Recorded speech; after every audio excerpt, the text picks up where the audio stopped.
Rev up your engines!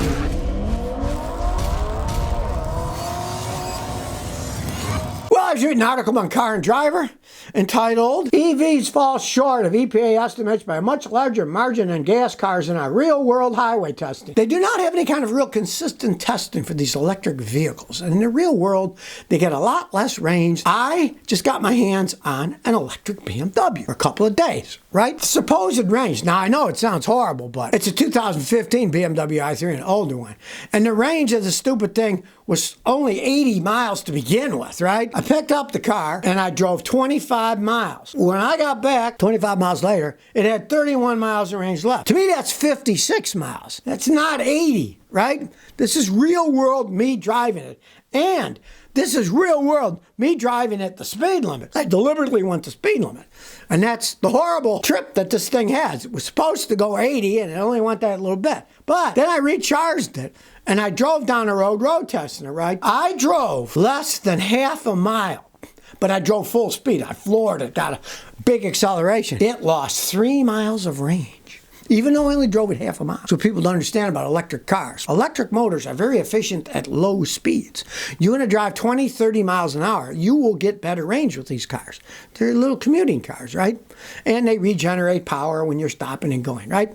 But if you drive them fast, they get horrendous energy usage because they don't have transmissions in them. Most of them, Porsche and some of them do. Most of them, it's just a direct drive electric motor. Electric motors, slow, fine. But when you speed them up and go fast, they're much less efficient. They get hotter and they use more power. I had one of these electric motorcycles, zero motorcycle, right?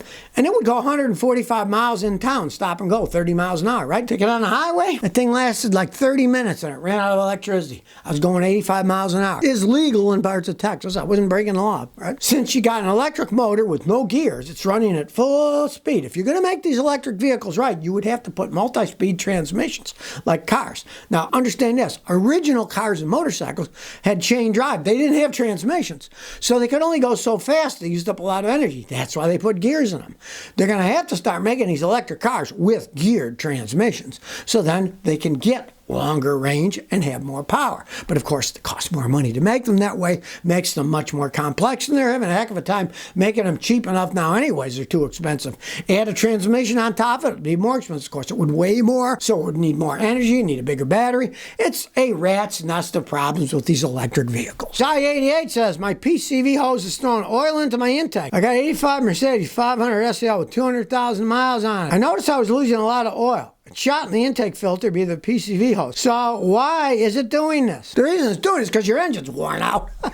You got 85 Mercedes. It's got 200,000 miles on it. What's happening is your piston rings are worn out. Now, the piston rings are supposed to seal inside. When they're worn, you get blow-by. When the engine fires, gasoline explodes. When the piston rings are worn out, that explosion, instead of all the energy pushing the piston down, some of it escapes around the piston rings that are worn out, goes into the crankcase. Then the PCV, which is positive crankcase ventilation, gets extra pressure because the rings are worn. That extra pressure throws oil into the intake. Your engine's just flat worn out. And you might think, as you said in your letter, oh, these things are solid for 300,000 miles. Well, yours isn't. I don't know, maybe the oil wasn't changed enough. Your pistons are worn. And when the piston rings are worn, you get blow-by, goes into the crankcase, and the PCV that vents it, it's throwing oil because it's so worn, there's so much pressure, it's blowing oil in there. Your Mercedes engine is flat worn out. You might think they make them great, and they made them better in 85 than they do today, but everything wears out eventually, and yours is worn out internally. There's no ifs, ands, or buts about it. Vanguard 2004 says, should I get a Ford Focus or a Honda Civic? I want a cheap beater car. What would be the option for a small, cheap manual car? A Focus? Or a 8th generation Honda 1.84 cylinder. Both have standard transmissions. Well, if you value your money, hey, buy the Honda Civic. It's 10 times the car that Focus is. The Focus are cheaply made little cars. Now, on the other hand, you said you want a cheap car.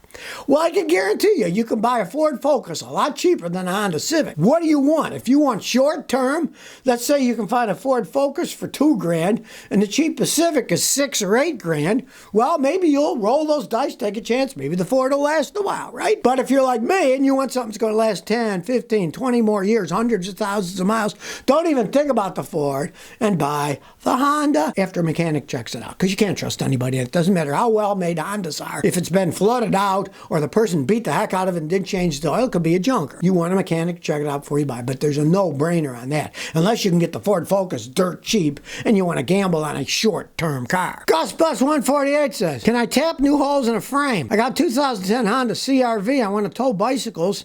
My trail hitch that I got is 4 bolts that bolt directly to the frame. The holes are there, but the threads are all rusted. I tried soaking them and brushing them, but I can't get the bolts in the hole. So I thought, should I drill and tap it? No! Don't drill and tap it. You can get a tap that's a chaser tap. Find out the threads. Exactly what millimeter they are, what the pitch is, realize it's metric, right? Then get a tap for that original size. They're called chaser taps. Stick that in with lubrication, work it back and forth, and it will clean all the rust off. It's only rust, and the chaser will. You don't want to start drilling and tapping. You have no idea of if someone's going to drill and tap it right, and if something's going to break off. But the threads are there. They're just rusty. So you get a chaser tap, and you get the size that's made there. Not bigger, not smaller. They're the same size. And after you do it a few times, believe you me, it'll work. Then you can put a bunch of anti-seize on your bolts before you put it in so it won't corrode and get stuck. You don't need to drill and tap it. The holes are there, and sure, they're rusty, but a chaser tap will easily do it the same size of what's in it now. Go to any machine shop, any good store, and get the bolt. So here's the bolt, and I need one for this. And they'll measure it, and they'll say, here's the chaser tap, and then do that.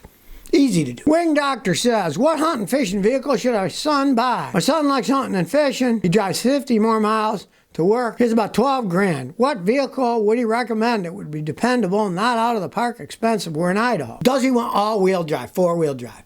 Realize, if you want all-wheel, four-wheel drive, you're going to pay a ton more. That's just how it goes. And now if he's going hunting and fishing, if he's not going out in the woods and rock crawling, something like a Toyota Tacoma pickup truck would be phenomenal.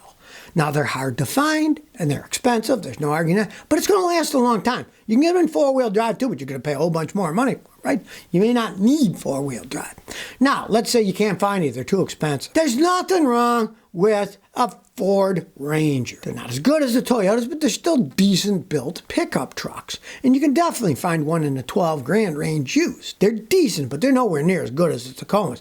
Give you an example, like Toyota sells like 4 times as many Tacomas as Ford does Rangers, so that'll tell you they're selling the heck out of them. They are expensive, so it's going to be hard to find one, but if you can find one for them, snap it up. That'd be the best thing to have. And whether you want to pay extra for four-wheel drive, you start seeing what's out there and what the prices are, you'll probably say, whoa, forget the four-wheel drive. Plus, you're going to get worse gas mileage with the four-wheel drive, too. He's driving 50 or more miles. Better off with the smaller Tacoma and getting a big one. I mean, F-150s would be good, too, but they're tremendous gas hogs. And you're going to have a hard time finding an F-150 for $12,000 that's in really good shape. Cigar Lock 17 says, what do you think of this fuel-saving stuff?